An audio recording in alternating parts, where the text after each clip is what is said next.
YouTube, what is it? What is it not? What's happening with you? It's your man back in the building, Gypsy Hussle.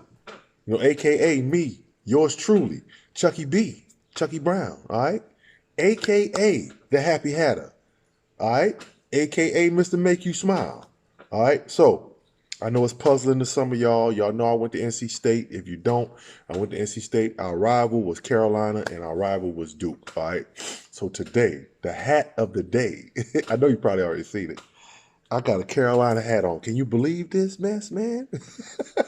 No, well, all right. My daughter goes to UNC. My daughter's going to be a women's soccer player at UNC. She earned herself a scholarship there. So I have to support my daughter. Forget all the other stuff. Blood is thicker than all of that. So I don't care. My daughter, if all my kids go to Carolina, hey, I'll be decked out in Carolina gear to support them. You understand what I'm saying? So support this hat is to support my daughter.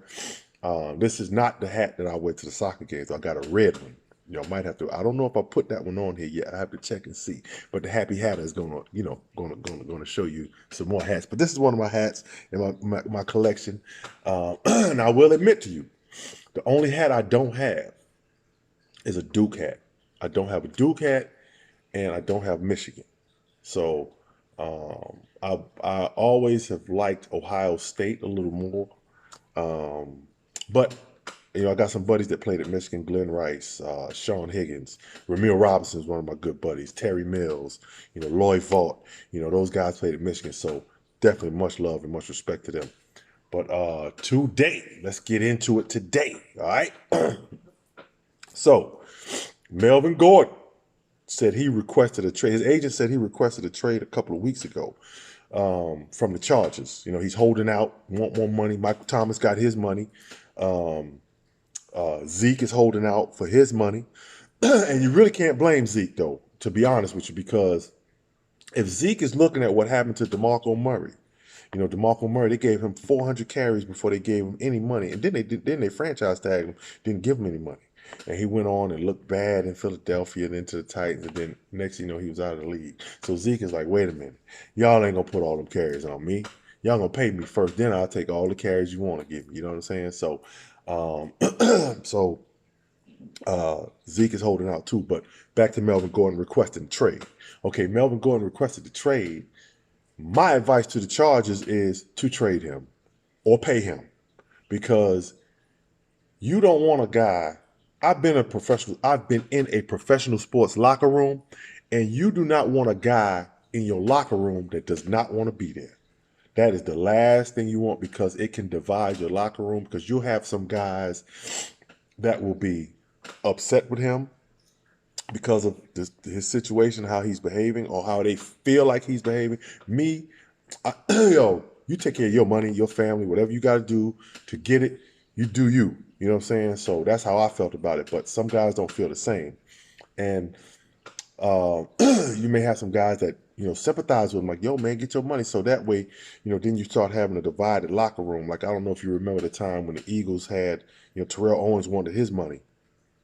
And Terrell Owens came in there and, half the locker room was with him, half the locker room was against him. Eagles had a bad year. So if you're San Diego, you need to move him. You drafted a running back, so you might have to roll with the rookie and get something for Melvin Gordon while he's got some value. He does have some value.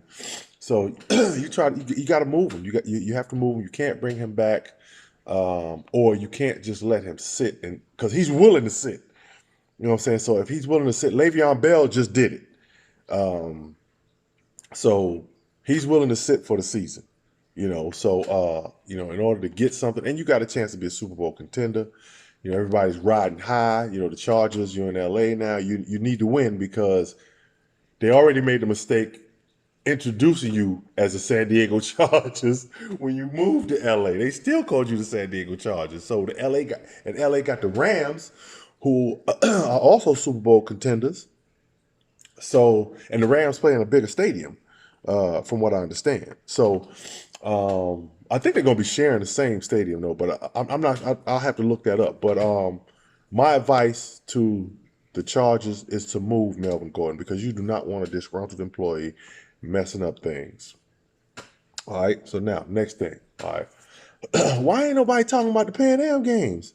I cut the TV on and they showing the Pan Am games, basketball, volleyball, all kinds of stuff. Why nobody even talking about the Pan Am games anymore? I remember when I was a kid and used to watch the Pan Am games. I remember, I'm a little bit behind some of these cats. But I remember Ed Pinkney, Chris Mullen and them cats playing in the Pan Am games.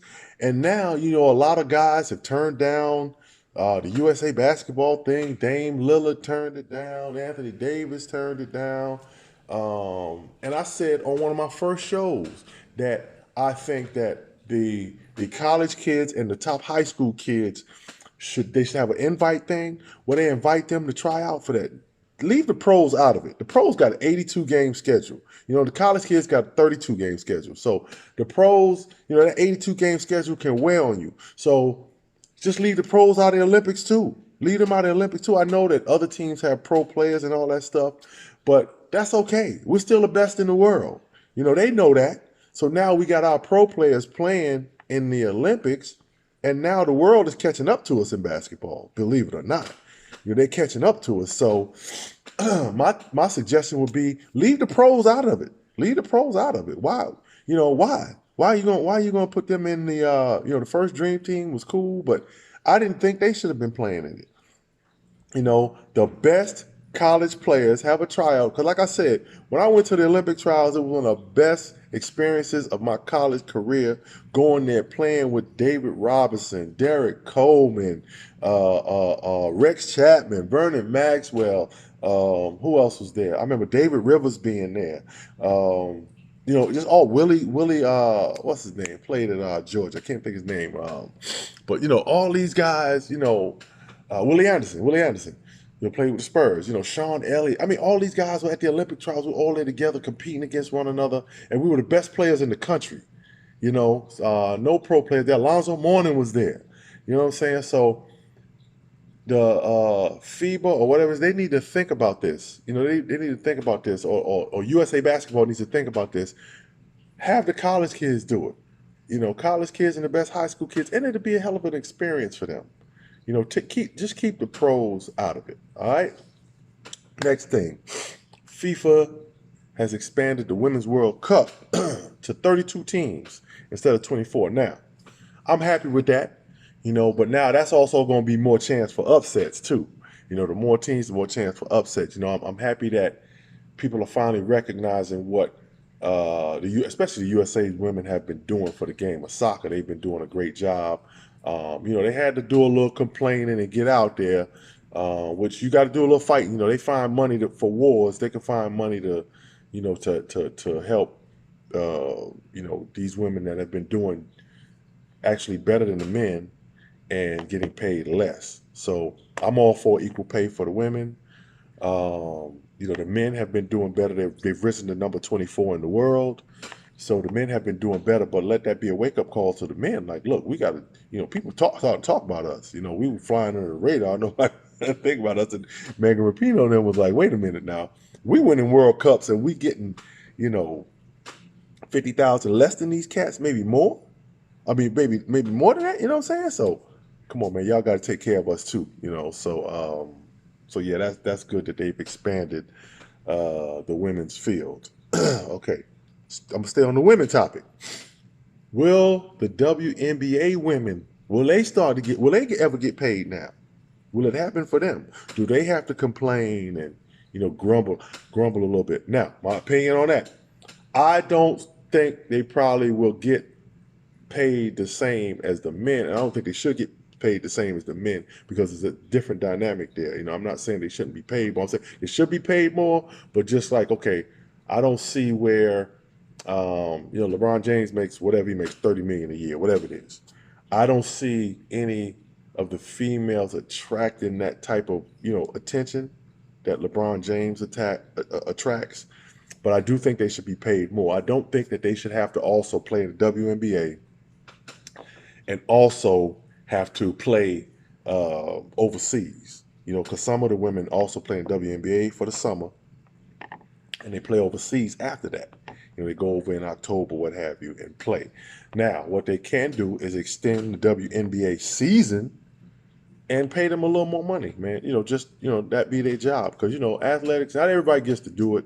It's a tough job, and hopefully they get the pay that they want. And I hope that because the men attract more, because it's a bit of it's an above the rim game. So that's why it's going to be a little more exciting, a little more dunks. I mean, you have some women that can dunk now. Brittany Griner is one that can dunk, and Asia, what's her name? I forgot, from University of South Carolina. She's another one that can dunk the ball, which is exciting. You know what I'm saying? It's exciting. I remember Lisa Leslie dunking, so it's very exciting for the women's game to see some of these women dunking. But I don't think that they are on the level of the men, but I do think they should get more money. All right. Next thing. All right. Greatest college football team of all time. What y'all think? I'm going with 95 Nebraska Cornhuskers, right? So my buddy and I had this discussion, so I decided to take it here. So he thinks the Miami team from 2001, which was full of Hall of Famers, full of NFL players, he thinks that they should have been they should be the greatest college football team of all time. My top three, Okay, I got Nebraska, 95 Nebraska. After that, I'm going to have to go with that USC team. I can't remember what year it was, but the year they had Reggie Bush, Matt Leinart, and they had Lindell White. Not the team that lost to Texas, but the team that won it before that. That's my second team. And then my third top team might be University of Miami 01 of all time. Greatest college football team of all time.